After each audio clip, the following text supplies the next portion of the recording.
Bismillahirrahmanirrahim. Assalamualaikum warahmatullahi wabarakatuh. Perkenalkan, nama saya Ahmad Abdul Naharuddin, biasa dipanggil Abdu. Saya dari program studi ilmu hadis. NIM saya 250205110002. Di sini saya akan memberikan materi atau mempresentasikan mengenai 4 sumber fikih yang telah disepakati.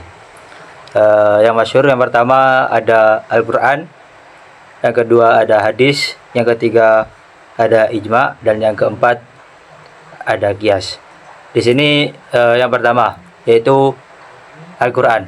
Seperti yang sudah makruf, yang sudah terkenal, Al-Quran sendiri berasal dari bahasa Arab, dari mazdarnya qara'a yaqra'u, yang memiliki arti membaca ataupun bacaan.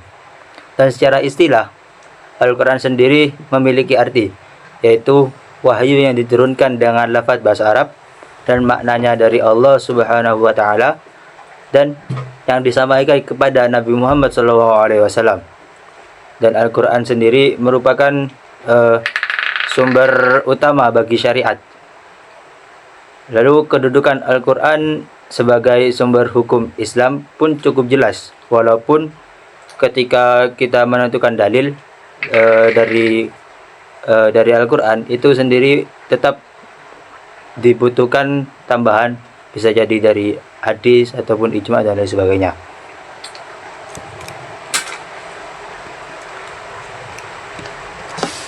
Yang kedua, lanjutannya itu fungsi Al-Quran. Yang pertama ada sebagai petunjuk bagi pembacanya, sebagai penerang di tengah kegelapan hidup, memberikan arah bagi mereka yang mencari kebenaran. Yang kedua, sebagai sumber hukum, yang telah saya jelaskan tadi, sebagai sumber hukum utama bagi syariat. Yang ketiga, sebagai obat, yakni menenangkan hati yang gelisah, menyembuhkan penyakit psikomatis, dan meningkatkan imunitas tubuh melalui ketenangan jiwa ketika membaca Al-Quran. Contohnya misal kita sedang bersedih, kita sedang ada masalah dan lain sebagainya, kita itu perginya bukan seperti bunuh diri dan lain sebagainya, tetapi kita pergi menuju mendekatkan diri kepada Allah dengan membaca Al-Quran, yang dimana bisa jadi dari rata-rata yang sudah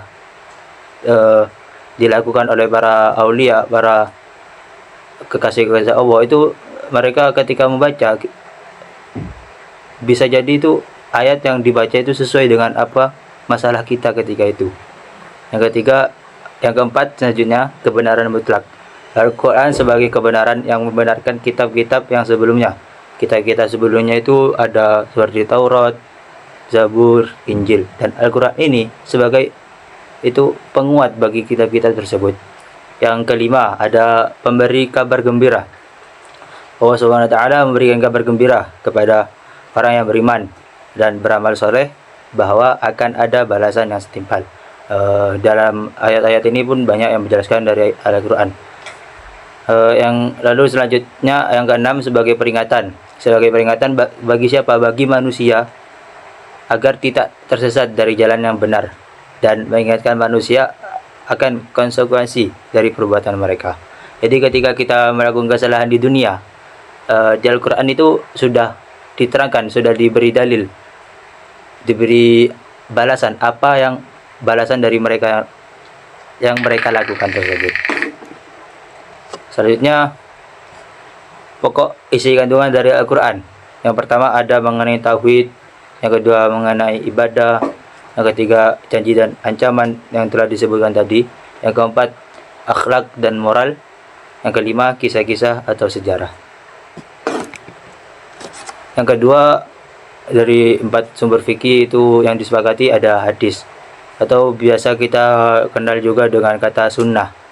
Nah, sunnah sendiri memiliki arti segala sesuatu yang dilakukan oleh Nabi Muhammad SAW, baik berupa ucapan, perbuatan, ataupun perjalanan hidup beliau. Kedudukan as-sunnah pun sebagai penguat dan memberikan keterangan ketika penjelasan di dalam Al-Quran tidak tercantum ataupun kurang jelas, karena di dalam Al-Quran itu dalilnya atau penjelasannya tentang syariat itu tidak secara spesifik, tidak secara detail, tetapi cuma secara global saja. Nah, hadis ini adanya hadis itu sebagai penguat dalil dari Al-Qur'an ataupun penjelas lagi dari dalil Al-Qur'an yang masih secara global di penjelasan dari Al-Qur'an.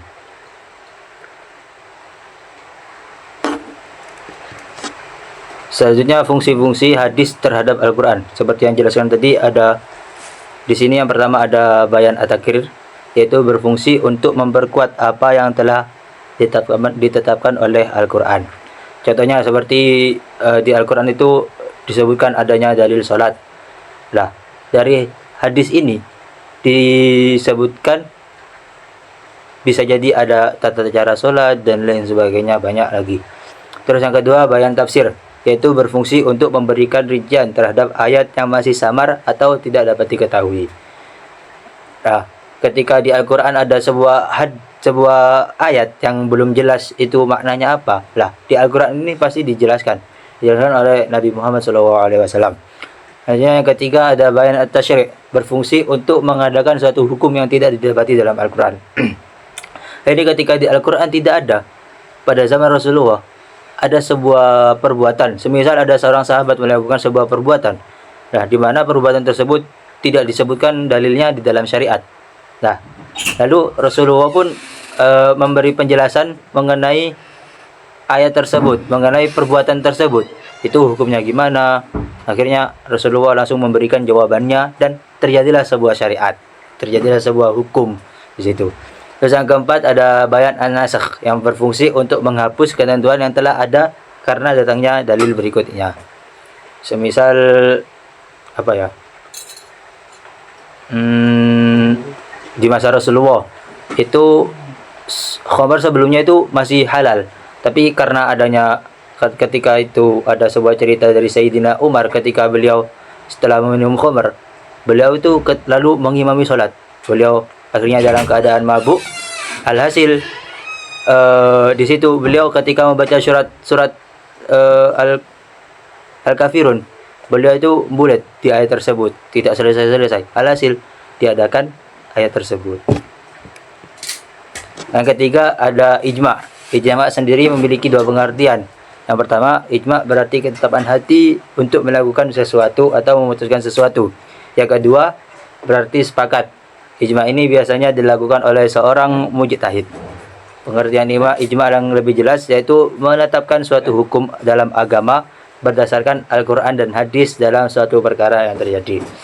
Jadi ketika di Al-Qur'an itu disebutkan dalil secara global, lalu dijelaskan oleh hadis secara lebih terperinci lagi, di situ kemungkinan ada sebuah perbuatan yang baru yang dimana perbuatan tersebut belum ada dalilnya di Al-Qur'an ataupun hadis, yang dimana ketika pada zaman Rasulullah perbuatan tersebut belum ada. Jadi diadakannya ijma' itu karena ada sebuah perbuatan yang belum ada dalilnya, yang dimana ijma' ini biasanya dilakukan oleh seorang mujtahid yang paling tinggi, bisa berawal dari imam mazhab yang 4 itu dan seterusnya ke bawahnya.